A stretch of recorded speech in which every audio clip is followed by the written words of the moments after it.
మహాశివరాత్రి అని చెప్పొచ్చు, నెలకోసారి వస్తుంది కృష్ణపక్ష చతుర్దశి.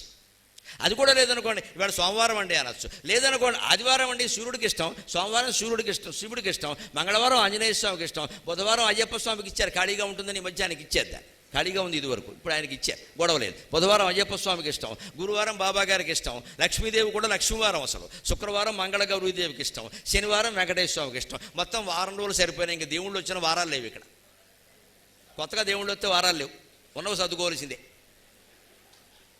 అదే హిందూ ధర్మం గొప్పదనం. ఇతర మతాల వాళ్ళని చూడండి, ఒకటే వారం, వాళ్ళ దౌర్భాగ్యం అంతే, మన సౌభాగ్యం అంతే. మనకు వారం రోజులు పండుగలే, ఏ వారమైనా పండుగే, ఏ తిథి అయినా పండుగే, వాళ్ళకి ఒకే పండుగ, ఒకటే క్షేత్రం, ఒకటే రూపం. మనకు అలా లేదు, ముక్కోటి దేవతలు, ముక్కోటి క్షేత్ర, నువ్వు మునిగినన్ను మునుగు, తేల్చినన్ను తేల్చు, ఎవరిని మొంచకు, నువ్వు మునుగు అంతే. అదే హిందూ ధర్మంలో బాహుళ్యం. అందుకని సొంత ఇల్లు ఉండి తీరాలి ఖచ్చితంగా, ఎందుకంటే సొంత ఇల్లు ఉంటే మనం ఏదో చెప్పేస్తాం బాగుంది. అందుకే తెలుగులో